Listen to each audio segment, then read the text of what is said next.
Bienvenue au podcast Cru Médium Seigneur des Petites Beaupré avec Mélanie et Nancy Beaupré. Allô! Ce soir, nous recevons Dave Lavaux. Puis tu le sais pas, mais t'es mon ami. Tu sais, ça fait quand même plusieurs années qu'on se connaît. Donc, Dave est chef responsable du développement économique de la nation Huron-Wendat présentement, parce que tu as tenu plusieurs postes de ce que je comprends. Fait que c'est ça, pour moi, t'es mon ami.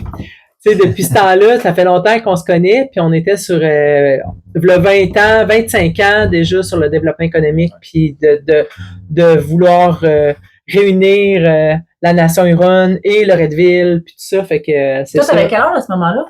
Début des années 2000, là, je devais avoir 20 ans. T'avais cette passion-là déjà? Ouais, j'ai été un peu, j'ai comme un chemin un peu sinueux, moi, un peu imprévu, là, la vie, je laisse la vie beaucoup me guider, puis à cette époque-là, moi, je sortais de l'École nationale de l'humour. Alors, oh my God! On commence fort, mais... on commence fort! Quand j'ai terminé le cégep, je souhaitais soit faire de l'humour ou de la radio. Donc, j'ai fait la formation au Collège Carte en Radio-Télévision Québec. Je pense que c'est fermé aujourd'hui, mais j'ai fait cette formation-là pour faire de la radio. Puis rapidement, je me suis inscrit à l'École nationale. J'ai fait ma formation, entre guillemets, d'humoriste. Faut croire que je suis pas très drôle, ça n'a pas duré longtemps. Mais le lien avec Wendake, c'est que à un moment donné, je faisais un show d'humour dans un party des employés du Conseil de la Nation, peut-être 150 employés de Noël, un party de Noël. Alors, je faisais mon petit show d'humour et il y avait quelqu'un qui riait beaucoup dans la salle. Quelqu'un qui, tu sais, on en a tout le temps dans un public. Oui. Il aimait ça, je le voyais et tout ça. Alors, je l'avais inclus un petit peu dans mon sketch, puis bon, ça avait été très cool, belle soirée, sans le connaître, et pour me rendre compte finalement que c'était Raymond Picard que tu as connu probablement à l'époque, qui dirigeait le développement économique au conseil de bande, et je pense que comme après les fêtes, il m'a fait venir à son bureau pour me dire, ben on se connaît pas tant, on va beaucoup travailler en tourisme, en développement économique dans les prochaines années, quand tu seras tanné de faire des jokes, là, viens me voir, t'es un jeune dynamique, puis on pourrait peut-être mon Dieu, avoir un travail pour toi. C'est une personne qui avait de l'entre-gens, là. Ouais, c'est le cœur gros, comme le monde, beaucoup de leadership aussi. C'est incroyable. Qui croyait beaucoup à la force des réseaux. J'ai beaucoup appris, là. Raymond, c'était vraiment mon premier vrai mentor, là, tu sais, à part mes parents, je dirais, là. Ouais. Fait que, c'est un peu comme ça. Puis bon, l'humour, je regrette pas. J'ai vraiment aimé ça parce que ça m'a donné beaucoup d'outils. Tu sais, le sens du timing, le rythme, l'écoute, bon, etc. Tu apprends plein de choses que j'utilise encore, désamorcer une situation qui est difficile aussi, qui est touchée. Des fois, il faut que ce soit le bon gag, comme on dit, là. Mais ça peut faire un travail extraordinaire. Fait que bref, je regrette pas, mais je vivais très mal avec le stress qui venait avec ça. Avant d'embarquer sur la scène. Ouais, c'est l'enfer. Mettons, une semaine ou deux avant chaque show, là. Tu sais, on sait plus les bars, les festivals, quand tu commences un peu ça, là. Puis l'angoisse, je le vivais très mal. Quand j'étais rendu sur la scène ou peu importe, ça allait vraiment bien, mais... Ça passait quand t'étais devant Ouais, aussitôt que ça partait, là, j'avais le spotlight d'en face, puis puis j'étais bien, mais pas avant. Donc, à un moment donné, j'ai bifurqué, puis je suis retourné voir donc Raymond à l'époque pour dire, ben écoute, j'ai pas de formation, tu sais, en ce sens-là, mais puis il m'avait dit, c'est pas grave, on va donner des coachs, puis des mentors, puis etc. Fait que ça m'a guidé presque tout le temps, cette idée-là, d'apprendre pendant que je le fais. Ouais. C'est pas mal mon résumé, ça, je dirais. Puis c'est correct. C'est un peu, c'est ça. C'est l'école de la vie. C'est ma vie à moi, là. Dans le fond, c'est mon chemin à moi. Fait que de fil en aiguille, ça m'a amené à travailler au conseil à l'époque. Donc, c'est là qu'on s'est rencontrés. Raymond me traînait un peu partout. J'observais, j'apprenais. Puis j'ai fait ça quelques années avant de m'en aller 2 ans en Angleterre. Avec ma blonde que j'ai toujours. Moi, je suis avec la même amoureuse depuis le secondaire 5. Là. C'est un miracle. Ouais, c'est plutôt rare, c'est vrai. J'ai couru longtemps après elle, donc j'ai travaillé fort. Non, c'est ça. Fait que bref, elle a eu un emploi pendant 2 ans en Angleterre. Puis à ce moment-là, mon anglais était 0. Fait que j'ai dit, tiens, la vie, moi, c'est ça. Je crois pas à la religion, mais je crois beaucoup au destin. Je suis toujours à l'écoute du destin, ce qui m'aide des fois même quand il y a quelque chose de tough qui arrive, je me dis il y a quelque chose de caché derrière, c'est clair, j'avais à vivre ça. Je suis un peu quétaine, c'est un peu ma façon de penser, de voir la vie. Fait que bref, l'Angleterre, à l'époque, je suis ouf, l'Angleterre, je parle pas anglais, mais j'ai gardé, c'est le chemin que je dois prendre. Je suis allé apprendre mon anglais Puis là. t'es pas tout seul en plus, t'es avec la fille que t'aimes. Ouais, c'est ça. Mais ça a été Ça un aide. défi, tu sais, quitter les amis, tu sais, quand t'as une jeune vingtaine, Ouais. tu sais, puis tu pars ou presque, enfin, il faut que tu recommences tu sais, à faire d'autres styles d'activités, des amis, tout ça. Tu sais, mais ça a été c'est ça, une école Qu'est-ce de que t'as vie. fait comme travail? J'ai eu deux travails pendant Parce que, tu sais, là-bas. quand tu vas apprendre l'anglais, maintenant, moi, je m'afficherais dans un petit bar, un petit café pour apprendre des petits mots vite, Ouais. vite, là. Le problème, c'est que j'étais pas à Londres. J'étais comme peut-être à 2 heures et demie au sud de Londres, dans un petit village qui s'appelait Bexhill. Puis donc, il y avait pas beaucoup d'opportunités. J'ai rushé. Ça a été, je pense, une école aussi, encore une fois, d'apprentissage. Puis je veux pas comparer mais je veux dire, tu sais, se sentir dans. J'ai une pensée pour tous les immigrants, notamment, là, qui quittent un pays et qui n'ont pas la langue lorsqu'ils arrivent. C'était pas mon cas, là, j'étais bien entouré de ma blonde, mais c'est tout un défi d'essayer de prendre sa place, de démontrer ses qualités, ses compétences quand tu ne peux pas tant t'exprimer. C'est ça. Bref, j'ai baragouiné comme tout le monde. J'ai eu un premier travail. En fait, j'étais tombé dans un petit resto où c'était un Marocain qui m'avait dit, il m'avait dit, appelle-là, mon fils travaille là. Il engage beaucoup de gens de l'étranger. C'est un site touristique qui s'appelle Pontins, Cambersons. Puis, parfait, j'étais tout excité. Ça faisait 2, 3, 4 mois que je cherchais un job, là. Puis, tu sais, ma blonde me regardant dans là, ce serait bien le fun que, tu sais. Puis c'est tout à fait correct.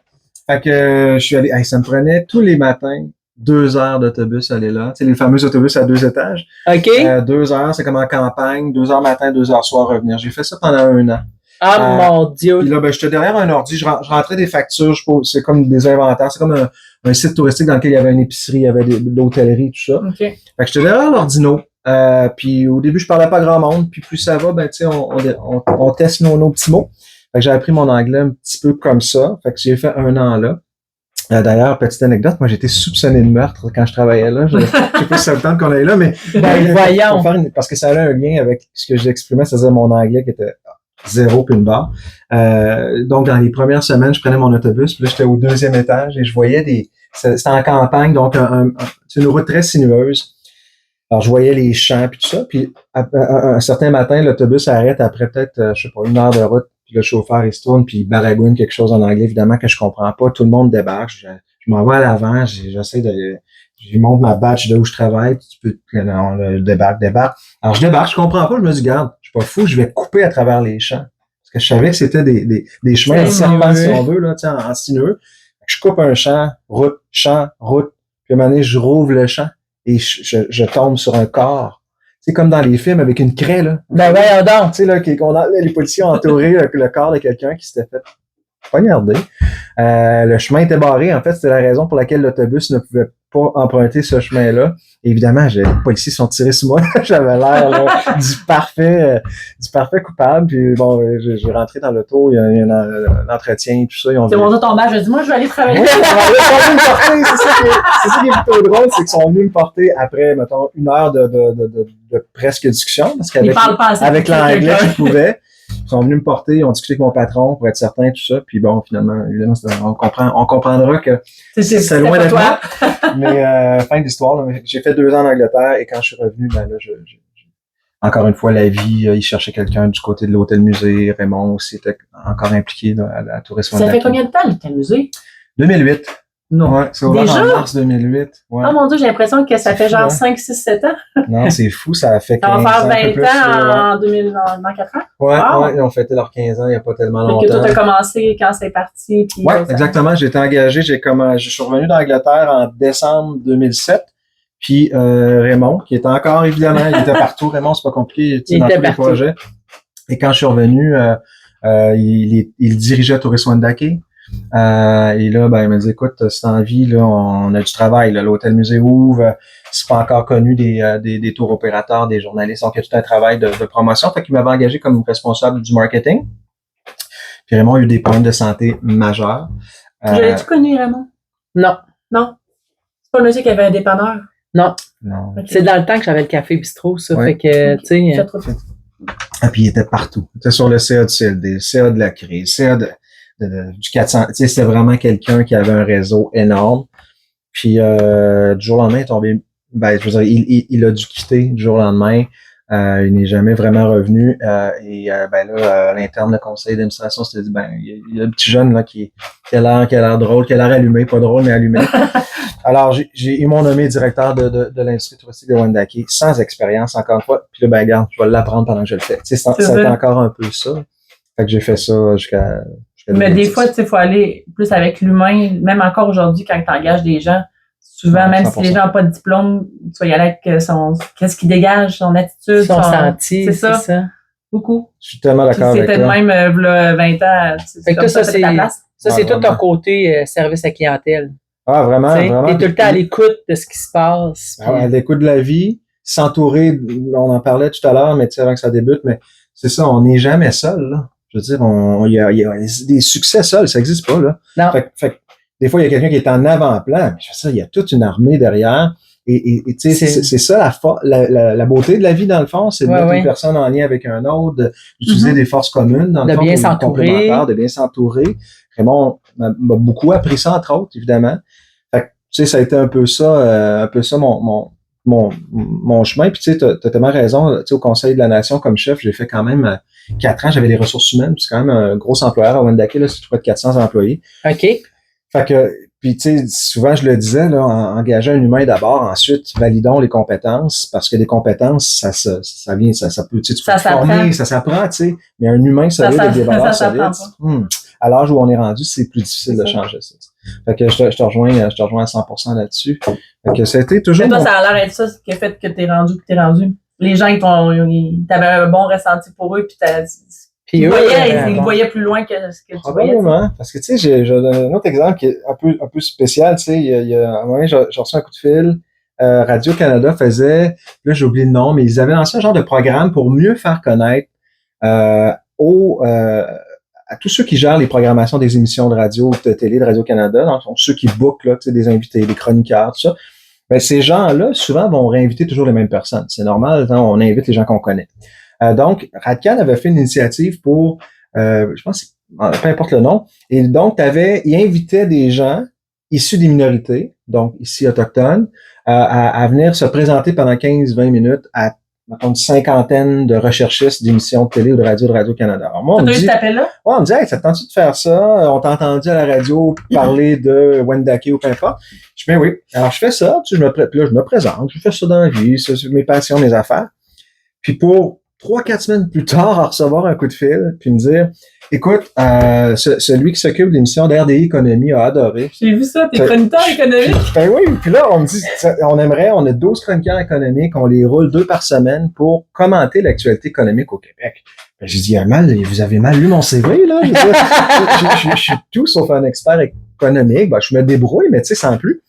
Fait que, ben oui, mais tu vulgarises, un bon communicateur, puis bon, etc. Puis t'as tes sujets à l'avance, puis fait que je suis rentré là-dedans en me disant, bah boy, y a rien qui arrive pour rien. Fait que j'ai commencé ça, puis avec un peu de stress au début, mais bon. Ouais, c'est ça. Tu devais gérer mal le stress avant, puis. Ouais, mais maintenant, tu sais, c'est la préparation la clé là, parce que tu sais en amont là, tu peux faire des téléphones un peu, avoir l'air intelligent devant l'écran, mais tu sais, t'appelles quelques personnes, tu dis là, explique-moi un peu là. Parle-moi de l'inflation, là, tu sais. Non, mais je fais un peu des blagues, mais tu sais, fait que c'est ça, c'est ce genre de trucs là un peu étranges. Que t'écoutes qui.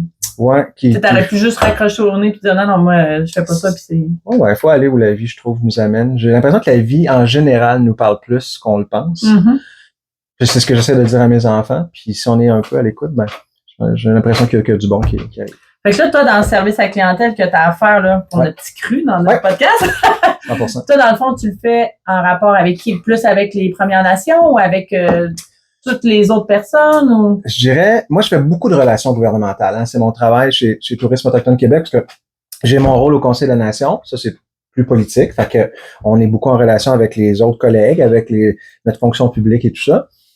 Mais dans mon travail chez Tourisme Autochtone Québec, c'est beaucoup de la représentation gouvernementale. Je vais prendre un exemple tout près d'ici qu'on connaît tous, Sagamité. Restaurant Sagamité. D'ailleurs, je vous ai apporté une petite surprise tout à l'heure. C'est une tarte au sirop d'érable de la Sagamité, la meilleure au Québec. OK. Mais pourquoi je parle de Sagamité? Tu sais, institution, un chiffre d'affaires plus important que la moyenne des restaurants, puis à un moment donné, le feu prend. Hein? Il passe au feu presque complètement.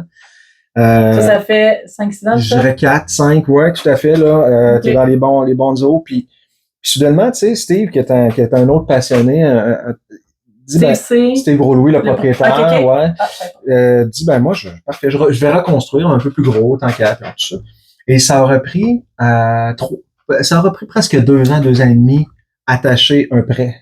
Parce que, vous savez, attacher un prêt. D'obtenir un prêt d'une banque, là, ou d'une caisse populaire, ça monte, tu sais. Les gens savent peu, mais tu sais, sur une communauté autochtone, un autochtone n'est pas saisissable sur une réserve. Moi, j'aime pas le mot réserve, mais on se comprend. Et donc, les banques sont très, très timides à prêter. Ils n'ont pas de garantie. Ils peuvent pas prendre l'actif. Ils peuvent pas s'accrocher à un actif. Okay. Donc, pour l'entrepreneuriat en milieu autochtone, c'est une des raisons pour laquelle, d'ailleurs, c'est plus lent, le développement entrepreneurial chez les Premières Nations. C'est en croissance, mais ça a été long, parce que c'est très difficile d'obtenir un prêt. Alors, Sagamité, je reviens à ça, qui a un succès fou, qui, sans mauvais jeu de mots, qui a la recette du succès. Lui, ça lui a pris, puis bon, je l'ai accompagné, là, ça fait partie de mon travail chez Tourisme Autochtone Québec, donc d'aller voir, il savait plus, il était un peu étourdi par tout ça, et ça fait partie de mon travail, donc d'aller voir les banques, la BDC, puis là, finalement, pour se rendre compte que c'est tout un peu le même enjeu, et c'est finalement le gouvernement du Québec qui a, par son Conseil des ministres, alors c'est compliqué ce rendre là, fait une exception, ce qu'on appelle un décret, pour prêter, pour qu'Investissement Québec fasse un prêt à Sagamité pour qu'il se reconstruise. Pourquoi je raconte ça? C'est que pour te rendre là, c'est-à-dire là où personne va, là, c'est-à-dire que le gouvernement absolument ne prête pas un entrepreneur privé, là, c'est surtout pas c'est plus rare enfin, là, surtout dans la restauration, c'est des humains. En ton objectif, puis l'enjeu de départ, là, évidemment, il y a c'est tout des humains. Mais faut que tu sois séduisant, faut que la personne ait confiance en toi. Tu sais, mettons quelqu'un qui est super gêné, puis lui, il veut vraiment juste vivre de son restaurant, tu sais. Ça il prend faut que tu t'entoures des bonnes personnes. Faut que tu t'entoures. Puis t'as tellement raison. Souvent, je dis, imaginez-vous une petite PME là qui est au départ, là, tu sais, qui peut-être n'a pas un peu les coulées un peu plus franches. Tout ce qu'on a sur la racine là depuis 1 an ou 2 là, c'est tout ça qu'on a. Là, ça pop up beaucoup, mais fait que quand tu frappes un mur comme ça, tu sais, Steve, lui, avait un petit peu plus, là, tu sais, était capable de...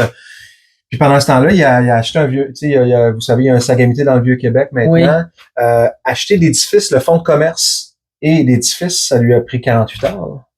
Parce qu'il est saisissable. Là. Il y avait un actif, alors, c'est ça. Alors, ça aide pas à l'expansion du commerce. Des commerces. Du développement économique autochtone, c'est probablement notre enjeu numéro 1, cette question-là de l'accès au capital, l'accès au financement. Fait que, pourquoi cette grande anecdote-là? C'est juste pour dire que, tu sais, je sais pas comment dire, mais, tu sais, les humains, tu sais, c'est tellement important, puis entretenir des bonnes relations, développer des relations de confiance. Tu sais, là, j'ai pris un break depuis cet été, là, j'avais besoin de ralentir un peu, mais, mettons, disons, dans les dernières années, moi, j'étais un bizarre, là, j'arrive le dimanche, je prends mon sel, là, je regarde, OK, j'ai 3 dîners disponibles, là, je vais screener tout mon réseau, dire qui ça fait longtemps que j'ai pas vu. Politique, économique, où tu peux... que tu pourrais aider quelqu'un là-dedans? Ouais, tout le réseau qu'on développe, tu sais, je trouve des fois c'est un piège de prendre d'être en contact avec quelqu'un. Ah, j'ai plus besoin, j'ai réglé mon enjeu, on se parle plus. Non. La relation de confiance, c'est comme de l'amitié, là, c'est comme de l'amour, ça s'entretient. Fait que moi, c'est un petit peu ma recette, là, je dirais, tu sais, de pas aller voir quelqu'un juste quand j'ai besoin de quelque chose. Okay. De travailler tes contacts. Ouais, de travailler humainement mes affaires, puis dire, écoute, j'ai rien, ou c'est un texto, dire, écoute, j'ai pas de projet comme tel, ça fait longtemps que je n'ai pas parlé, et tu disposes jeudi ou j'ai rien, mardi, mercredi, oui, non, puis là, on en essaie quelques-uns. Puis c'est une recette qui fonctionne quand même bien, parce que, oui, quand tu as besoin, ben, c'est des gens avec qui tu es allé un peu plus loin dans les conversations aussi humaines au fil du temps. Fait que ça permet aussi de faire cheminer certains dossiers, donc peut-être Sagamité. Mais je comprends un peu comment ça que les gens, quand on parle de toi, qui disent « Ah, tu vas voir Dave Labo, tu sais, t'es aimé. » Oui, Jennifer me l'a dit la semaine passée, Nancy me l'a dit, Francis qui travaille à Bichy, je pense que tu le connais aussi, Francis Boivin. Il dit « Ah, Dave Labo, oui. Tout le monde connaît Dave Labo, tu sais, fait qu'est-ce que je comprends un peu pourquoi tout le monde t'aime comme ça. Ouais, ben, tu vas plus loin que la job, tu sais. Oui, parce que dans le fond, c'est ça la vraie paye. C'est de rencontrer d'autres humains, dans le fond. Puis, tu sais, peut-être qu'il y a le lien boiteux, mais peut-être pas non plus, tu sais. Moi, j'ai pas le parcours académique typique. Tu sais, j'en ai pas l'MBA, là, puis j'ai pas de bac, là. Okay. Bon. J'ai un certificat en sciences politiques que j'ai fait très tard, que j'ai fait d'ailleurs en Angleterre à distance, à l'Université Laval. Mais bref, donc, j'ai pas le parcours, OK? Alors, mes outils, puis ça va être comme ça toute ma vie, ben, je les prends aux autres, là. Je veux dire, en m'entourant, en écoutant, tu sais. Fait que finalement, ces dîners-là, que j'ai dû faire des milliers de fois, là, j'en fais moins, là, je fais attention, mais en ma ligne, là, j'ai perdu un bon 15 livres, là, depuis cet été, j'ai ouf. Mais tous ces dîners-là, moi, je les vois quasiment comme des conférences. Et les gens ne savent pas, là, mais je viens les entendre, je viens pogner un bout de leur savoir, de leur. Fait que ça, en cumulant ça, ben ça donne. En tout cas, je vais te soulager un peu, tu sais, parce que là, tu dis que tu as pris un break de tout ça. Ben même, ça fait 25 ans qu'on s'est pas vu et qu'on n'a jamais fait de dîner d'affaires. T'es mon ami pareil. Je t'ai tout le temps vu comme ça. Tu sais, pour moi, j'ai tout le temps su, tu sais, je sais c'est qui Dave Labo, puis pour moi, je t'ai tout le temps vu, tu sais. Pour moi, t'es un ami. Tu sais, ça a tout le temps été ça pour moi. Ouais, mais ça avait quand même bien cliqué. Moi, je me rappelle, c'est parce qu'on a toutes des petites cases où on place les gens. Ouais. Des petits tiroirs. Des petits tiroirs. Tu sais, c'est évident que, tu sais, le leadership, c'est un mot qui est vaudé, là, mais tu sais, je voyais que j'avais affaire à une femme qui sait ce qu'il veut, qui est honnête, mais qui a aussi de l'énergie, là. Je pense que quand tu as un projet dans les mains, tu les tiens, tu le pousses. Ouais. Une personne dynamique, là. Leadership, peu importe, mais, fait que t'es intéressant puis moi aussi, j'aime les gens. Tu sais, je travaille beaucoup avec les gens, j'aime beaucoup les gens, puis tu sais, pour moi, c'est important la relation avec les gens. Ouais. Tu sais, fait que, puis je suis authentique. Fait que quand ça fait pas, tu le sais aussi. C'est ça, c'est ta grande qualité. On sait à quoi s'attendre. Ouais. On n'a pas de surprise. C'est vrai, c'est une super qualité que t'as. C'est comme quand ça fait pas mon affaire, ça m'est arrivé de me fâcher dans des réunions avec les gens d'affaires ou des trucs de même. Mais c'est pas pour autant que le monde t'aime pas, tu sais. Non, c'est ça. C'est juste ça, ben elle a dit ce qu'elle avait à dire, puis tu sais, le concept de, tu sais, ça fait quand même une quinzaine d'années que je travaille en tourisme autochtone, mais donc en tourisme. Puis, tu sais, livrer la promesse. Le client, le visiteur, le touriste, là, il a peut-être magasiné il y a 8 mois. Il a rêvé, il a le choix d'aller à d'autres endroits, et là, finalement, il te choisit comme destination. Il faut que tu livres la promesse. C'est la même chose, j'en suis convaincu. Demain, n'importe quel client qui arrive en entreprise. Toi, tu prends ça sur tes épaules? Non, pas du tout. Non. C'est pas moi. Non, mon point, c'est de dire que. De rendre ça agréable pareil. On a une responsabilité par rapport à la clientèle, là, que ce soit l'entrepreneur sur le terrain, que ce soit des gens comme nous qui font la promotion, qui essaient de convaincre des agences de voyage, des tours opérateurs d'ajouter des expériences autochtones, par exemple. Mais il faut s'assurer qu'au final, la promesse soit livrée aussi. Donc, ça, c'est beaucoup aussi le travail qu'on fait depuis une quinzaine d'années, là, c'est-à-dire d'aider les entreprises à rehausser un peu, dans certains cas, l'expérience qui va être vécue, surtout lorsqu'on en fait la commercialisation à l'international, là, parce qu'il y a des attentes par rapport à ces clientèles-là. Bref, en fait, ma relation avec la clientèle ou le service à la clientèle, ben, en tourisme, c'est essentiel. Il faut que les gens repartent, j'allais dire, aussi excités qui sont arrivés, mais même plus. Ouais. Quand on voyage. On va aller en parler à d'autres, puis les autres vont faire ta pub. À la limite, on va être plus la même personne, on va avoir grandi. C'est ça un voyage de qualité aussi. Mais c'est bien réussi à Wendake parce que moi, là, je suis jamais allée à l'hôtel musée, puis je trouve ça vraiment hot. Puis j'aurais le goût d'aller lever cette expérience. J'ai vu les chambres un peu au début, là. Ouais. L'expérience de vivre ça, j'irais, puis je suis à côté, tu sais. Fait que moi, je trouve ça vraiment hot, l'hôtel musée. Je trouve que ça l'a donné. Moi, je suis allée manger une couple de fois. Oui, moi aussi. Tu sais, il y a même c'est ça, il y a des amis à Dan, eux autres, Dan, mon chum, tu sais, c'est ses amis d'université, ils se voient 2 fois par année, eux autres. Puis là, il y en a un, ils gèrent 2 fois par année, puis ils font des découvertes restaurants. Culinaires, à toutes les fois. Tu sais, quand ils se rencontrent, là, puis on est allé à Wendake à un moment donné à l'hôtel musée, tu sais, puis c'était notre souper découverte avec les amis de mon chum, tu sais. On est allé là. Ça, tu parles tout de ça pour faire le pont avec le médium? On peut bien parler de médium. La bouffe, tu sais. Mais oui, c'est sûr. Écoute, puis quand on est allé, tu sais, c'est sûr qu'on était 10, 12 quand on est allé, à l'hôtel musée. Puis là, on avait pris toutes les affaires de dégustation, puis on goûtait à tout. Écoute, chaque assiette, tu fais juste licher ton assiette. Ouais. Tu sais, c'est pas compliqué, là. De A à Z, du début à la fin, chaque plat dégustation que tu fais, tu liches ton assiette. C'est comme, j'en aurais pris une bouchée de plus. Mais c'est parce que là, tu peux pas, parce que rendu à la fin, t'aurais plus de place. Tu sais, tu comprends pourquoi tu as juste une bouchée ou 2 bouchées, tu sais, t'as pas le choix, tu sais. Mais c'était. Là, comme toi, Dave, t'en as une petite tarte au. Ouais. Ça, c'est de la sagamité. Sirop d'érable, ouais. Je dirais que c'est un des vieux classiques de la sagamité. Méconnu un peu, mais pas une tarte au sucre, mais vraiment sirop d'érable. Vous allez voir, là, c'est le bonheur pur. Là. C'est vraiment le bonheur pur. Puis, juste, je trouve ça le fun d'amener ça pour faire des concerts. Non, tu vois, je suis un mauvais exemple, mais là, en tout cas, bref, je voulais terminer un peu peut-être le souper avec ça, mais non, j'aime pas les desserts. Donc, c'est un des rares desserts que je mange, mais ma blonde adore les desserts. OK. Demain, mes enfants adorent les desserts. Donc, il y en a à la maison, là, mais au restaurant, souvent, je prendrais pas de dessert. Ouais, parce que c'est sûr que même la sagamité, on s'entend que la bouffe, ça aussi, j'y vais quand même. Je dirais pas régulièrement, mais assez. Et que je suis allée souvent déjeuner là, mais avant que ça passe au feu, vraiment, vraiment beaucoup. Oui, c'est vraiment. Puis je me suis tellement demandé pourquoi ça revenait pas. C'était long avant que ça revienne. Justement. T'as l'explication. Ben oui. Ouais, les déjeuners sont écœurants. Ça n'a pas de bon sens. Puis c'était vraiment bien placé sur le bord de la chute, là. Ouais. Alors, moi, j'étais tout le temps dehors sur le bord de la terrasse. Je sais pas si on fait la terrasse extérieure. Oui, on fait la terrasse. Je sais pas si vous êtes retourné à l'intérieur depuis. Ben, moi, je suis allé une couple de fois, moi. C'est plus gros qu'avant. Ouais. C'est sur 2 étages, comme avant, mais c'est beaucoup plus gros, beaucoup plus beau aussi, dans le sens où ils ont c'est magnifique. relevé ça d'une coche, ils se sont gâtés, comme on dit. Mais avec le même menu essentiellement. Je veux dire, on veut pas changer ce que les gens aimaient, là. Fait que quelques petites nouveautés, mais sans plus. Mais c'est un succès. Le touriste qui vient ici, c'est ça qu'on veut manger, tu sais, on veut goûter. Vraiment. Ouais, puis tu sais, souvent les gens me disaient à l'époque, je me rappelle, 2008, 2009, 2010, les gens disaient, mais Sagamité, ça compétitionne le restaurant La Traite, tu sais. Puis au contraire, c'est tellement pas même place. C'est deux.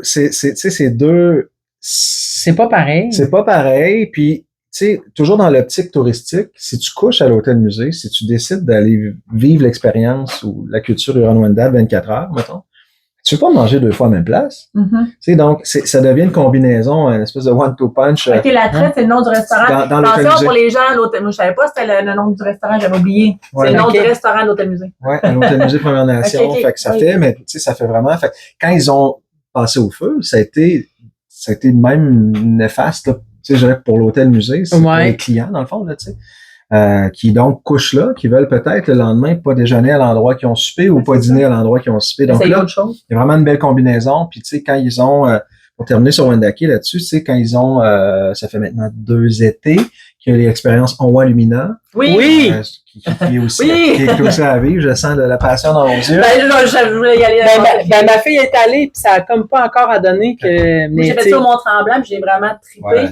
Fait que je me suis dit, il faut que je le fasse à Québec. Mais c'est ça. Moi, ma fille, elle l'a fait, puis elle a capoté, là. Ouais, puis fait que là, ça fait, les touristes, ça leur fait une autre activité. Puis les gens de Québec, là, tu sais, je pense qu'ils ont atteint 125 000 ou à peu près 150 000 visiteurs. C'est du monde pas mal. Puis, c'est une expérience que tu peux, selon les saisons, dans le fond, c'est pas tout à fait le même feeling, tu sais, avec la neige sur les arbres versus, bon, ça, l'automne, bon. Fait que c'est un beau petit succès aussi. Fait que, ça aussi, c'est une belle combinaison parce que ça permet de jumeler l'expérience après le repas ou avant le repas. Parce que évidemment, c'est quand c'est une marche en forêt, dans le fond, quand le soleil se couche, donc c'est à la noirceur. Donc, ça peut être une belle combinaison. Il y a vraiment, c'est rendu le complexe sportif aussi. Ouais. Là, je pense qu'ils vont en développement aussi à côté du complexe sportif résidentiel. C'est vraiment. Ça se développe. Vraiment. C'est pour le bien, je trouve, c'est beau ce qui se passe, c'est beau, c'est up-to-date, puis c'est à l'image.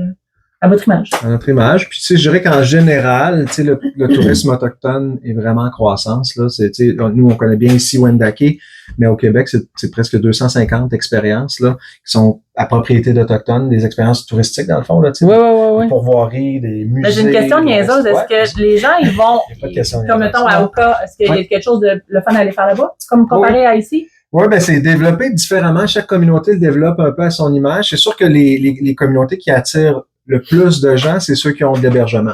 Parce que, évidemment, tu permets à tes visiteurs de rester sur place. C'est ça. Ça veut dire où, mettons, comme exemple? Tu sais, Wendake et Spit, tu sais, qui est près des Escoumins, là, pour situer les gens, là.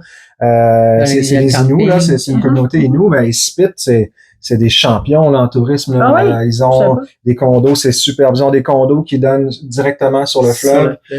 Ils ont leur propre zodiac, donc observation de baleines avec leur propre guide. Ils ont des pourvoiries, ils ont un site, une entreprise qui s'appelle Mer et Monde où tu peux faire du camping sur le bord de l'eau aussi avec des chemins et tout ça. Bon, bref. Et Spit, c'est une des communautés où il y a le plus de visiteurs. Tu vois, on passe là à chaque année, à peu près 4-5 fois par année, puis j'ai jamais pensé qu'il y ait. Puis moi, c'est ça. C'est le Mont-Saint-Sacrement, ils font tout le temps une activité là.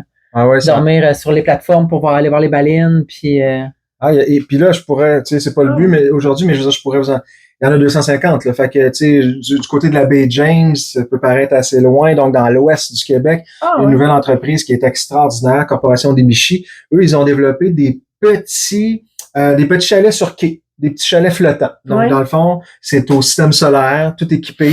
Et ton quai est au centre d'un lac, là. Alors, t'es seul au monde, là. Puis à partir de là, ben dans le jour, il y a des activités. Bon, par exemple, en kayak, il y a un cinéma. C'est le fun d'avoir les expériences culturelles aussi, là, par exemple, je trouve. Ouais, ben tout à fait. Dans ce cas-ci, dans le jour, on fait de l'artisanat avec quelqu'un de la communauté et tout ça. Mais je donne cet exemple-là dans le sens où parce que tu peux coucher là, tu vas rester plus longtemps. Et parce que tu restes plus longtemps, là, on peut te présenter des différentes activités culturelles pour 1, 2, 3, 6 heures. Là, donc, c'est vraiment un secteur qui est en croissance. Mon travail est plus facile. C'est vraiment intéressant. Ouais, vraiment. Ben oui, vraiment. Et moi, je suis un triple de bouffe, là, en passant. Ouais, c'est ça, mais tu vas quand même au restaurant? Ouais, c'est ça. Moi, c'est, tu sais, au lieu d'investir dans les REER, nous, on a investi dans les restaurants. C'est drôle, ça. Puis c'est assumé, ma blonde et moi, c'est une passion commune. Qu'on a depuis toujours, dans le fond. Évidemment, à l'époque, on avait un petit peu moins de moyens, là, mais avec le temps, c'est vraiment un de nos loisirs. Que les enfants sont inclus? Ouais. Tout le temps? Ben, pas tout le temps, mais très, très souvent. On les a amenés, oui, absolument. Là, absolument, d'ailleurs, le jeudi soir, c'est souvent notre soirée restaurant. Là. Aujourd'hui, ça donnait pas, mais. À cause des Canadiens. À cause des Canadiens. On ne va jamais au restaurant le soir des Canadiens. Non, mais c'est ça. Puis oui, les enfants sont habitués. Puis ça, tu sais, je vous apprends rien à vous autres, mais tu sais, le repas, c'est un prétexte incroyable. C'est un terrain de jeu incroyable pour jaser, là. On va se le dire. Pour rire, pour pleurer, pour se surprendre, etc., etc. Fait que les enfants aussi participent à ça. Puis ma fille est plus têteuse, je veux dire de même. Là. Elle a une liste d'ingrédients limitée. Mais mon gars est assez fascinant. Là. Lui, tu sais, filet mignon, de la pieuvre. Il veut essayer n'importe quoi, n'importe quel type de restaurant ou vous êtes plus italien tout le temps? Ou... Non, on essaie pas mal de choses variées. Ouais. Puis tu sais, moi, ma blonde, ma femme, Andréane, est d'origine égyptienne. Elle est née au Québec, mais ses deux parents venaient du Caire. D'Égypte, pardon. Et pourquoi je dis ça? Mais c'est sûr que ça nous a aussi ouvert, tu sais, on était habitués, là, malheureusement, ses parents sont décédés aujourd'hui, mais je les ai connus beaucoup, là, ils sont décédés dans les 5 dernières années. Fait que j'ai été quand même 20 ans, je dirais, 15-20 ans à aller chez eux, puis à sentir, à voir, à goûter. Les épices, puis comme moi, exactement. Tu sais, puis ça m'amène d'ailleurs souvent, je vais faire des croches, moi, au marché Adonis. Tu sais, Adonis à Québec. Où il y a plus de nourriture, de variété de ces cultures-là. Entre autres, mon coup de cœur, moi, c'est du Basterma. Je sais pas si vous avez déjà goûté ça. Non. D'ailleurs, il faudrait tester ça, vous autres, là, comme vous êtes vraiment des spécialistes de tout ce qui est viande et tout, là. C'est une viande séchée. C'est typiquement maghrébin, style arabe et tout ça, là. Mais ça peut se déguster en tranches, donc cru, là. C'est comme un jerky, maintenant? Ouais. C'est cru? Non, pas. C'est vraiment, c'est comme une grosse pièce de viande qui est vraiment qui est cuit ou avec du sel. Peut-être déshydraté. Déshydraté, excuse. 100%. Correction. Comme le jerky. Ouais, absolument. Mais c'est pas dur. Non, c'est ça. C'est vraiment finement tranché ensuite. Bref, c'est mon coup de cœur au Adonis. Vous essayerez? Basterma. Mais le Basterma, ouais. Et tout ça pour dire que on s'amuse beaucoup dans les restaurants. Mais tu vas chez Adonis, est-ce que tu vas juste regarder ou tu achètes pour cuisiner? Non, on sort de là avec un gros panier. Okay. Ouais, ta blonde, elle doit cuisiner beaucoup, hein? C'est d'origine égyptienne? Un peu, la fin de semaine. La semaine, elle a pas le temps, là. La fin de semaine, souvent, c'est ça qu'on va faire le samedi ou le vendredi. C'est juste on jase un petit verre de vin puis on cuisine. Puis moi, j'aime ça aussi. Fait que c'est comme plus c'est ça, je suis le capitaine repas la semaine, là. Fait que, c'est ta job le soir, toi. Ouais, moi, je suis ministre des repas la semaine. Fait que, j'ai bien du fun avec ça, là. Tu sais, un bon carbonara ou peu importe, là. J'aime ça. Fait que les enfants, tu sais, on essaie de les amener, c'est ça, de leur faire découvrir des trucs. Puis, ils doivent avoir goûté pas mal de choses. Je dirais oui. Puis voyager un peu quand même, hein, je pense. Ouais, on essaie essayer des restaurants un peu aussi quand vous allez. Pas mal. Puis, moi, je suis souvent à cause du travail à Montréal. J'ai beaucoup à faire à Montréal. Puis, fait que souvent, on essaie de joindre l'utile agréable. Disons que, tu sais, j'ai quelque chose de vendredi, ben, tu sais, la famille, on monte ou peu importe, là. Fait qu'on découvre des choses. Demain, on s'en va à Sakakomi. Je suis jamais allé à l'hôtel Sakakomi. Ouais. Est-ce que tu avais apprécié? Oui, vraiment. Ouais. Vraiment beaucoup. OK, cool. Ben, juste de se rendre là, c'était magnifique. Ouais, c'est ça. C'était Alexis Desmonts, encore plus loin après, puis tu te sens déconnecté totalement. Hein? Ah oui, c'est beau. Ah, j'ai bien hâte, là. Ça, c'est sur notre radar. On va là en fin de semaine. Il loue des trottinettes électriques, puis c'est un gros terrain. Moi, ça fait très longtemps que ça n'existait pas. Les trottinettes électriques, ça adapte un peu. Il y a beaucoup de randonnées. Ouais, c'est un gros milieu naturel incroyable. Fait que, avec les enfants, on essaie aussi, là, tu sais, on se fait monter des petits monts, puis faire. J'ai 2 enfants très sportifs. Fait que ça, c'est le fun, je suis content. Tu sais, ma fille joue au baseball, elle joue au basket, mon gars joue au hockey, peu importe. Là. Fait que c'est le fun aussi, c'est à travers le sport. Très actif mentalement et physiquement. Oui, puis c'est des moments de discussion aussi, là, tu sais. Hier, on écoutait, mon gars et moi, on écoutait le match canadien. Je faisais bien des blagues, mais le score, je m'en fous un peu maintenant, là, tu sais, la vraie vie, c'est... D'écouter ça avec ton gars, là. Puis là, on change un petit peu, puis il se rend pas trop compte des fois des sujets qu'on amène, puis tu sais, c'est des beaux moments, parce qu'on est dans une zone de fun. Puis ma fille, c'est d'autres moments, d'autres choses, fait que le sport, ça là aussi, c'est bon, comme la table. Puis est-ce que c'est important de manger tout ensemble? Comme, mettons, le tableau d'un fini tard, est-ce que vous l'attendez pour souper? Non, parce que Andréane, tu sais, c'est ça, elle peut arriver entre, je dirais, 6 et 8, là, c'est toujours un peu variant. Fait que, il y a toujours une portion pour elle qui l'attend, bien sûr. Gentil. Ben oui, ben non, évidemment. J'espère bien. Bien sûr, mais non, souvent, la semaine, on va, assez souvent manger les 3 ensemble, pardon. Okay. Puis Andréane se joint éventuellement à nous. Puis des fois, non. Des fois, quand elle m'envoie un petit texto, je finis tôt, je finis assez tôt. Là, on l'attend à ce moment-là. Mais c'est plus, mais oui, tu sais, tout le monde qui est dans la maison mange ensemble. Là. Okay. Ouais, moi, c'est ça, j'aime. Vous mangez pas tous séparés, puis non, j'ai pas faim, je vais manger plus tard. Non, puis quand on mange, pas de cellulaire à la table. Tu sais, c'est ça, il y a quelques règlements qui visent, dans le fond, c'est pas très strict, là, mais ça vise juste à ce qu'on ait un petit peu de discussion. Oui, comment ça a été aujourd'hui? Ça va-tu bien, les amis? Tu manges ton lunch? C'est ça, puis tu sais, des fois, ils nous ramènent à l'ordre, ils sont bons nos enfants, puis ils font bien. Des fois, dire, arrêtez de parler de travail, par exemple. Ils ont raison. Fait que là, je leur dis, t'as tout à fait raison, là. Puis là, de quoi on jase? De quoi vous avez envie de jaser, là? Je veux dire. Lancer un sujet. Allez-y, là, il y a no stress, tout est possible, mais ouais, on essaie vraiment d'avoir le plus c'est ça le défi que les ados, puis tout ça, là. Mais à la table, il n'y a pas de. C'est ça. On est là pour vrai. Faut être là à 100%. Ouais. On partage des bons repas. Puis le restaurant, ça apporte ça aussi, dans le fond. Tu sais. Ouais, quand tu vas au restaurant en famille, là, c'est sûr que là, tu manges tout ensemble, puis tu sais, t'es ensemble. Ouais. Ça, c'est sûr. Il n'est pas parti dans sa chambre ou il n'y a pas son ami qui l'a appelé pour aller.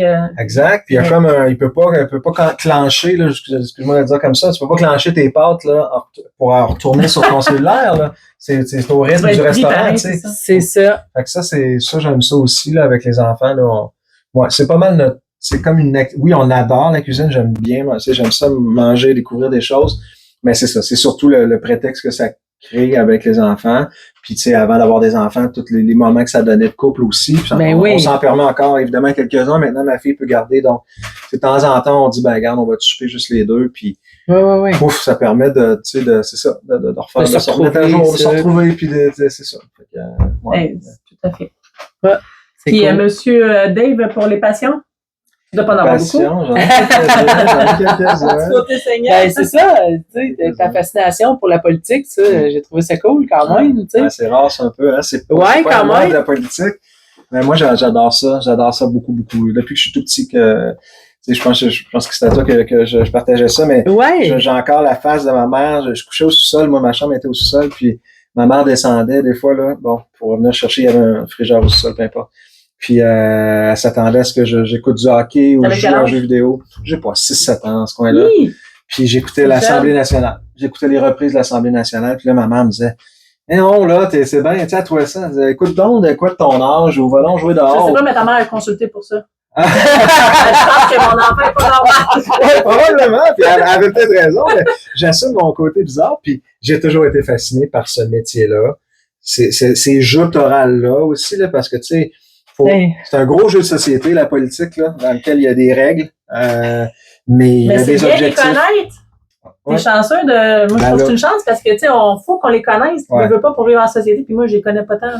Nous autres, on se tient au courant par obligation, pas par goût. C'est ça. Je comprends. Non, mais c'est correct aussi. C'est vraiment ça. Ça a-tu continué, cette passion-là? Ah, tout le temps. Ah, toujours. Aujourd'hui encore? Oui, toujours. Tu sais, c'est sûr que j'ai mon rôle moi-même, tu sais, à échelle locale, tu sais, de chef. Là, j'ai pu goûter aussi à comment on peut agir en milieu politique soi-même. Qu'est-ce qu'on peut changer? Qu'est-ce qu'on peut pas changer aussi? C'est de choisir ses combats. Puis t'es pas seul au monde, c'est pas une dictature. Donc, j'ai mes propres idées, mais ensuite, on ramasse tout ensemble, puis bon, qu'est-ce qu'on choisit? Fait que c'est vraiment un bel exercice. Fait que j'ai la chance d'en faire. Puis tu sais, je fais beaucoup de relations gouvernementales, je le disais tantôt. Fait que je suis beaucoup en relation, tu sais, il y a pas à peu près pas une semaine où je suis pas en discussion ou en rencontre ou en texto avec soit tu sais, bon, un ministre, un chef de cabinet ou autre. Fait que tu finis par te rendre compte que c'est du monde comme nous tous, là. Oui. Donc, c'est pas. Ils ont les mêmes défis, enjeux de famille et autres, là. Mais c'est des jobs difficiles. Tu sais, moi, je trouve que c'est des années où ce sont des métiers mal aimés. Ouais. Hein? Beaucoup de gens généralisent par rapport aux politiciens. Ça a toujours été le même, me semble. Peut-être, je sais pas. Je sais pas. Je suis peut-être je sais pas. Je trouve que les réseaux sociaux ont beaucoup envenimé ce côté-là, là. Peut-être. Parce que le côté négatif, il ressort plus souvent. Il ressort plus vite, en tout cas. Ouais, c'est ça. Tu sais, les gens sont moins gênés derrière un écran. Ouais. Tu sais, fait que, tu sais, il y a des choses que, moi, c'est comme, si t'es pas capable de me le dire dans ma face, dis-le pas. Tu sais, faut que tu sois capable. Tu sais, moi, je sais bien, juste le conseil des quartiers, c'est très peu politique, si on veut, mais c'est quand même, tu sais, je suis impliqué dans ma communauté, là, puis je suis là à tous les mardis du mois, puis tu sais, je suis tout le temps là, puis des gens, des fois, il y en a qui viennent me chialer après, parce que telle affaire, puis tu sais, telle chose, ça se règle pas, ou je m'excuse, mais t'as pas le droit de chialer. Moi, j'ai le droit. Je suis impliqué. Ouais. C'est ça. Moi, je suis là, moi, j'ai le droit de chialer, puis je chiale. Quand c'est le temps de chialer, je chiale.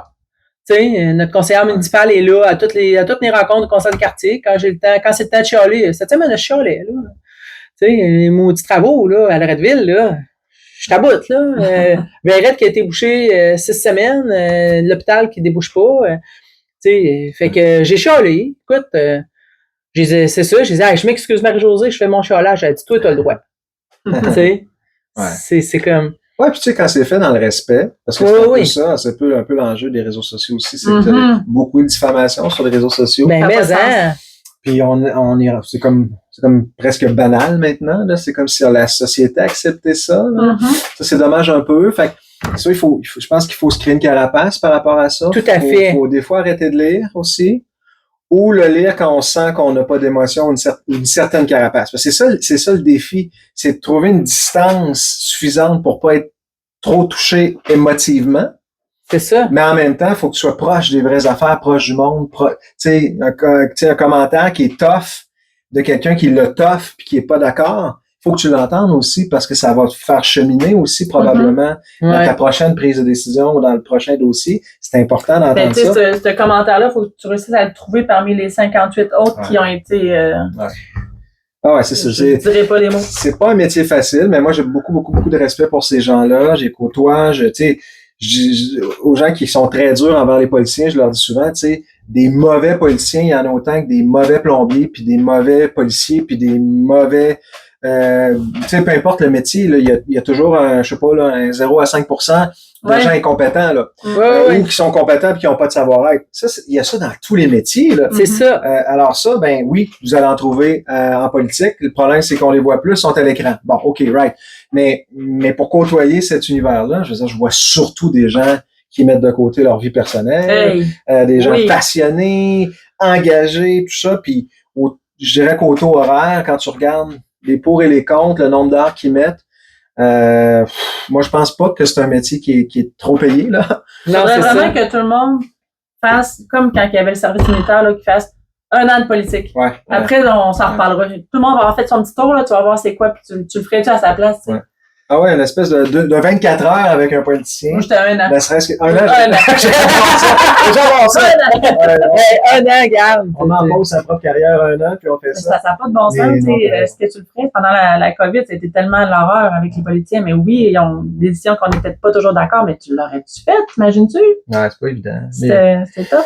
Ouais, puis ce que j'aime, c'est au final, c'est la capacité c'est quand même des univers où tu as la capacité de changer des choses. Ben oui. Des petites choses, des moyennes choses, des petites choses, c'est pas important, là, mais tu sais, si t'es pas en politique, il y a d'autres moyens de changer les choses, ça c'est dit. Mais pour changer un règlement, ben, il faut que tu sois en position de l'adopter, ou de le réformer. Alors, ça, il faut que tu sois un élu, là, tu sais, ou il faut que tu sois sur un conseil d'administration, ou tu sais, il faut que tu t'impliques, tu sais. Moi, je crois beaucoup à l'implication. Puis, tu sais, en tout cas, je pense que mes enfants sont bien partis par rapport à ça. Et on en a souvent parlé, les soirs d'élection, Moi, chez nous, peu importe l'élection, là. Il y a des lois. Pas de cellulaire, on s'assoit devant la télé. Il y a pas d'heure de coucher. Je leur dis tout le temps, là. Ou les débats. Tu sais, l'autre fois, il y avait le débat aux États-Unis avec Mme Harris et M. Trump. Là, oui, on parle beaucoup de politique à la maison. Évidemment, plus accessible. Puis, on écoutait ça, popcorn. Puis vous avez le droit à des questions, puis on jase le lendemain dans l'auto. Puis là, t'écoutes qu'est-ce qui en sort. C'est fascinant. C'est vraiment trippant. Puis tu as le pouls de ce qu'un enfant, un ado, un rendu ado, de ce que ça peut penser. Hein. Ouais, c'est intéressant. Les questionnements qu'ils ont. On essaie de faire ça, puis tout ça. Fait que, tu vois, ça a donné, puis on n'a rien forcé, mais tu sais, ma fille a été sur le conseil étudiant de son école secondaire. Mon fils vient d'être élu sur le conseil de son école primaire. Bon, c'est comme ça que Jennifer, ça a commencé. Hein? Jennifer Bosselman, elle a commencé au Mont, elle était dans le comité, puis elle voulait tout changer. Vous allez le voir sur le prochain podcast. Jennifer, c'est une fille engagée, super passionnée aussi, puis je pense que ça commence jeune. En fait, ça peut commencer jeune. Encore une fois, tu sais, l'idée, c'est si ça te parle pas, va pas, tu sais, c'est pas grave. Soyons en action. Moi, c'est ce que je dis à mes enfants. Tu sais, t'es pas obligé de jouer au hockey, t'es pas obligé de faire du sport. Ça peut être de l'art, ça peut être de l'implication, c'est de l'impro, mais sois en action. C'est ça. Trouve-toi quelque chose, on va t'encourager, je vais aller te porter ou peu importe, là. Mais c'est ça qu'on essaie d'amener à nos enfants. C'est ça, faut que t'apprennes faut que t'essaies des choses, faut que tu vas autre chose. Au pire, t'aimes pas ça. Donc, la politique, c'est en tout cas une autre façon de s'impliquer, puis moi, je pense que ça nous permet de rencontrer des tonnes de gens aussi, c'est le fun, tu sais, puis toutes sortes de gens. Toutes sortes de gens, ouais, vraiment. Oui, comme là, tu sais, Mel a appris le mot allochtone ce soir. Ouais. On savait pas. C'est en lisant, c'est ça, en son texte que j'ai dit, ça? Oui, les noms autochtones, souvent, on va utiliser ça, mais tu sais, c'est des termes c'est très récent qu'on place, qu'on utilise ces termes-là. Ah oui? Je pense que tu sais, aussi, c'est ça que je trouve vraiment le fun, tu sais. Il y a beaucoup plus d'autochtones dans la sphère publique aussi, tu sais. Oui! Tu sais, les Michel Jean de ce monde, puis les... Oui. Il y en a, tu sais, Stanley Volant, puis tu sais, on a encore plus de références à l'écran, en tout cas, là, tu sais, puis fait c'est plus intéressant aussi parce que là, on peut entendre ces gens-là peut-être utiliser d'autres mots, peu importe, s'exprimer à leur façon. Puis je trouve ça important. Tu sais, là, 25 ans, c'était ça, tu sais, parce que ce que j'ai vu, tu sais, ce que tu m'écrivais, justement, tu sais, tu travailles beaucoup pour le rapprochement entre autochtones et allochtones, tu sais, justement, puis là, 25 ans, c'était déjà ça qu'on voulait, tu sais. Je veux dire, comme nous autres, à Wendake, tu sais, c'est pas un pont qui nous sépare, c'est un pont qui nous rallie. Tu sais, c'est de nous rallier ensemble, tu sais, justement, on parle de tourisme, puis tous ces gens-là que tu voudrais garder plus longtemps parce que vous avez de la place à aller coucher, puis tout.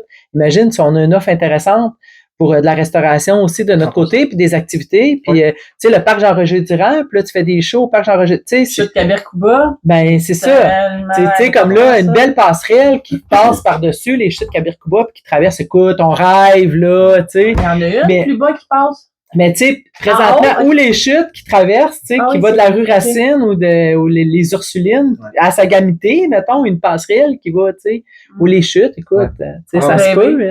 Ouais, puis tu sais, tu parlais, tu sais, il y a 25 ans, tu sais, ça paraît tellement loin, mais tu sais, rappelons-le, 1990, je pense, la crise d'Oka. Oui. Qui avait cicatrisé le Québec, là, peu importe de quel point de vue on se plaçait. Aujourd'hui, on n'est plus dans cette ère-là. T'sais, moi, je le dis souvent, là, les Québécois n'ont jamais eu autant de solidarité à l'égard des peuples autochtones. T'sais, les chiffres le démontrent aussi. L'année passée, on avait demandé à la ferme Léger de sonder les Québécois pour voir où ils étaient par rapport à leur perception autochtone. Puis, tu sais, sans inonder de chiffres, 89% des Québécois veulent en apprendre davantage sur les peuples autochtones. C'est quand même, wow, c'est presque tout le monde. Dans le fond, c'est important, mais 53% des mêmes Québécois, donc un Québécois sur deux, n'a jamais été en contact avec une culture autochtone de sa vie. Et le dernier chiffre que je veux partager, c'est 88% des mêmes Québécois, donc beaucoup, nous disent, dans le fond, je sais pas trop comment. Je sais pas trop où trouver l'information, je sais pas tout le temps si je suis toujours le bienvenu, quel mot je dois utiliser. Donc, tu sais, autrement dit, les Québécois sont vraiment, je trouve, dans un moment de dire, ça me tente. Oui, je veux juste bien faire les choses. Puis je comprends mieux aussi, là, parce que on va se le dire à travers parfois les drames qui viennent sur la place publique, les pensionnats, toute la triste histoire de Mme Echaquan notamment, c'est des drames sans nom, mais ces drames-là deviennent à quelque part une occasion de se reparler un peu de pourquoi il y a des cicatrices, puis vers où on devrait s'en aller tous ensemble. Je trouve qu'on est dans une belle période par rapport à ça. Moi, je le vois, mes enfants, sont fiers. Ah, mais eux autres sont riches de culture. Ouais, les Égyptiens, puis ça. Ben oui, c'est riche, pareil. Ouais, vraiment, 100%. Je suis pas sûr qu'il y en a beaucoup des Wendat égyptiens, là. Non, c'est ça. D'après moi, on est peut-être les seuls, mais d'après moi aussi. Puis ils sont, dans le fond, ce que je trouve beau, c'est que c'est assumé, puis c'est la diversité ou la minorité, c'est pas tout le monde, c'est un défi, des fois, pour certains, d'assumer ça, être une minorité. Ouais. Moi, j'avais de la misère quand j'étais jeune. Ah oui? Quand j'étais ado, quand j'étais au secondaire, j'avais de la misère à m'assumer autochtone. Puis je fais une parenthèse là-dessus. Là. Tantôt, je te demandais, est-ce que tu habitais sur la réserve? Ouais, Puis tes parents, ils faisaient quoi?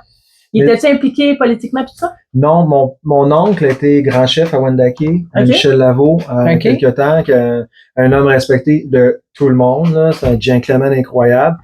Mais non, mes parents sont issus d'un milieu assez pauvre, modeste. Mes deux parents travaillaient dans des épiceries toute leur vie. Ma mère travaillait de nuit. Donc, dans des horaires atypiques, elle plaçait les trucs. Donc, ma mère, bref, avait ses petits défis. Elle aimait moins les gens. Elle avait un peu peur des gens, en général. Donc, elle travaillait la nuit. Donc, fait que mes parents étaient, c'est ça, ont pas nécessairement avaient pas vraiment d'éducation. Mais on travaillait très fort, par contre. Je voyais que pour amener de la nourriture sur la table, puis que leur enfant ait ce qu'il faut, je n'ai jamais manqué de rien. Ma mère travaillait la nuit, puis mon père, tu sais. Que la passion de la politique, c'est pas venu vraiment. C'est pas venu d'eux. Mais ma mère a toujours eu une curiosité de l'actualité. Tu sais, là, c'est une autre époque, mais puis vous l'avez connu aussi, là, tu sais, par rapport à nos parents, mais c'est sûr qu'à 6h ou à 7h, le bulletin de nouvelles était ouvert à la TV. Oui. À TVA. À TVA. C'est ça. Ça l'a toujours intéressé, l'actualité. Fait que probablement cette curiosité-là qui a semé probablement quelque chose, mais tu sais, c'est pas quelqu'un qui s'est engagé là, en politique. C'est une parenthèse. Ouais. Parce que tu parlais de tes enfants. Ouais, c'est comment que les autres ils se sentent, puis comment ils sont sûrement. C'est sûr que si tes parents ils étaient plus réservés, dans le fond, c'est sûr que veux pas, toi aussi, ça te rend quelqu'un plus difficile d'assumer sa minorité. Tu sais. Oui, puis il y avait plus de méconnaissance aussi. Tout à fait. J'essaie de moins utiliser le terme racisme, mais tu sais, quand même, il y avait beaucoup de méconnaissance. Ça s'améliore beaucoup, tant mieux, mais c'est long, ce trajet-là, c'est d'une génération à l'autre. Ouais. Tu sais, je l'ai déjà entendu là, à quelques reprises. C'est assez frappant, là, des gens. Mettons, moi, j'ai 43 ans, donc des gens, mettons, certains de nos grands-parents nous disaient, tu sais, dis jamais que tu es autochtone. Je veux dire, il n'y a pas de valeur ajoutée dans la société québécoise, là. Je veux dire, au contraire, là.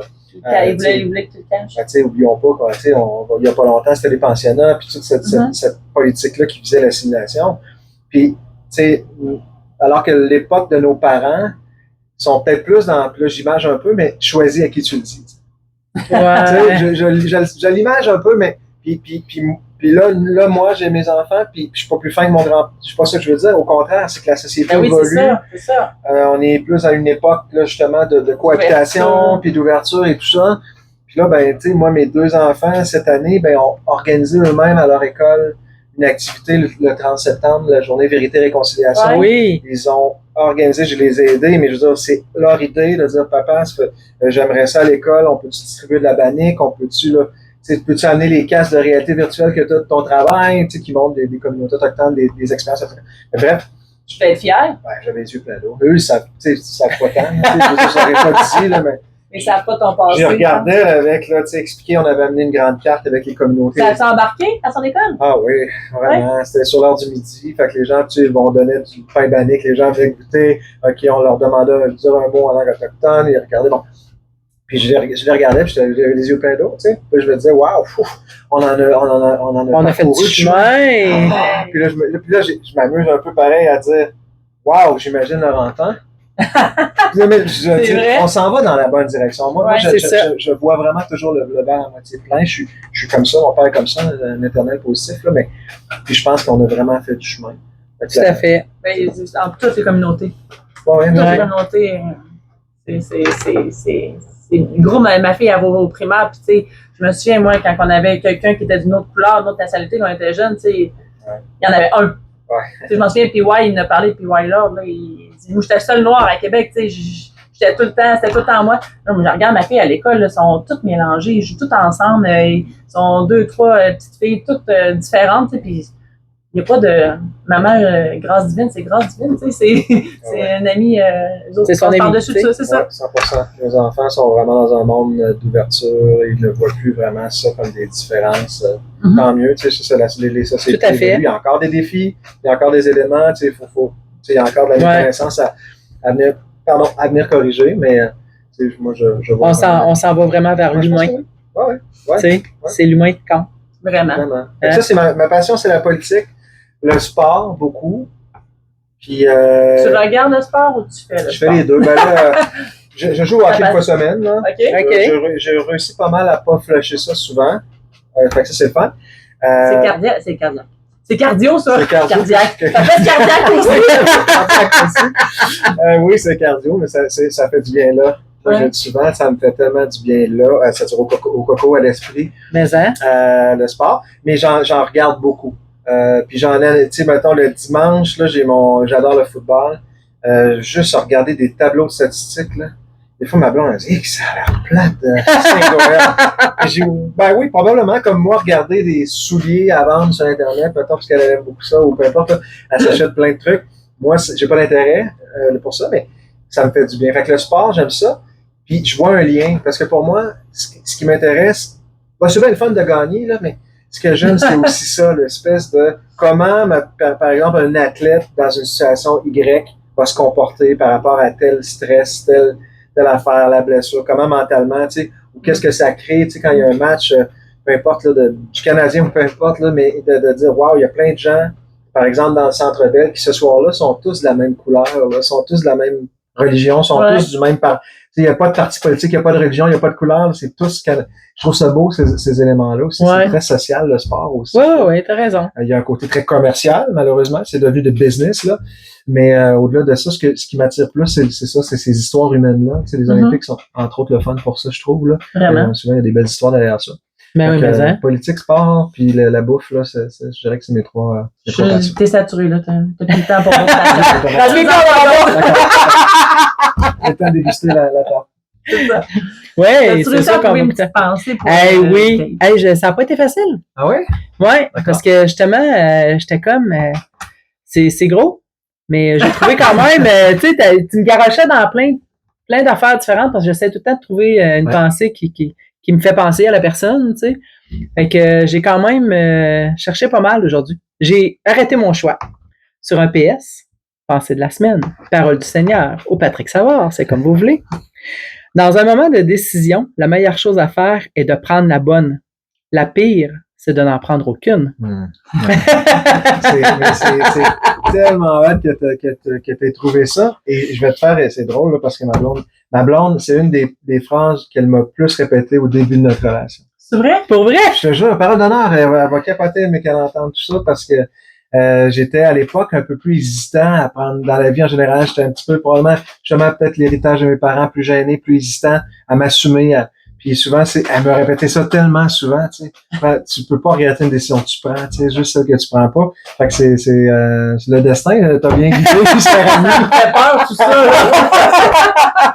Puis tu sais, j'ai vraiment cherché beaucoup, justement, parce que, tu sais, avec tout le côté ce que je connais depuis 25 ans que je te connais, que je te vois aller un peu, puis là, tu sais, dans le cru, de tout ton côté service à clientèle, justement, avec ton travail que tu fais, puis tu sais, là, dans le médium, la bouffe, les restaurants. Parce que c'est ça, j'étais comme, vraiment, oh mon Dieu! C'est vraiment très vaste, puis moi, quand j'ai lu, tu sais, justement, toute ce que t'as envoyé, puis j'ai vu chroniqueur, et j'ai dit, oh non, là, c'est trop parfait, ce gars-là.